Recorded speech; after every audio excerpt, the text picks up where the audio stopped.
You mentioned the AEO. I was doing a podcast with a local call yours, Seth Feinberg. His family's in the airline industry, so he helps pilots and stuff. So we got into the whole thing about pilots. We found out. And so I went afterwards and I downloaded every 2023 decision NIWs I had to do with pilots. There's about 20 or 30 of them. So it's coming to head. The denials on these are coming. Sure. That's why they're being appealed. And I learned, like, first of all, half of them can't get past the NIW first part about having a degree or higher degree, that kind of stuff. And then the other half, they're saying it's not really national scope, just if you're going to help one airline fly. So there's more evidence coming that this isn't really a viable option. But, maybe people are getting away with it too at the same time. You never really know with USCIS.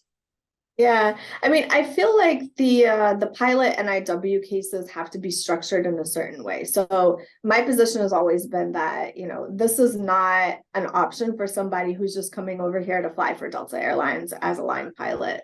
We need to see something that is unique, that something that this person adds that's beyond sort of, just meeting the job shortage, which is, I think, the lazy way to argue these cases, right? Oh, there's a job shortage, so therefore it's in the national interest to waive the labor certification process.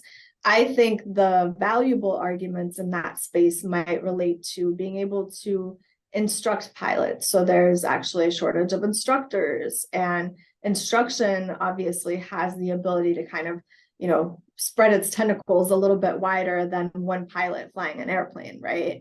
So I think there's that. I think there's, not just pilots in the commercial sector, but potentially, flight instruction for the military, people who are able to instruct on flying drones and things like that. Like, my dad's an airline pilot, so that's the reason why I kind of knew some of these things. So retired airline pilot, now an instructor at Delta, was actually in airline administration for a long time overseas.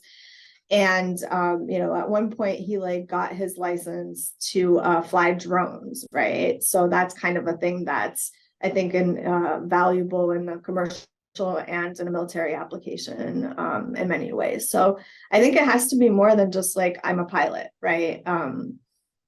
Yeah, they're taking the nurse route, like Schedule B, whatever, where you don't need to do that. But it's like, if they were gonna declare pilots as like that, they would declare it. You can't just get around. Maybe like the first couple ones, maybe they got the way through. And I've seen stuff past USCIS where I'm just like, what? But it's not something you could realistically broadcast and advertise. You're gonna do it with the way that a lot of people are doing it. Yeah, I mean, I think there are ways, but I think it's not just arguing that somebody's going to go work for an airline and they're fulfilling some kind of industry job shortage.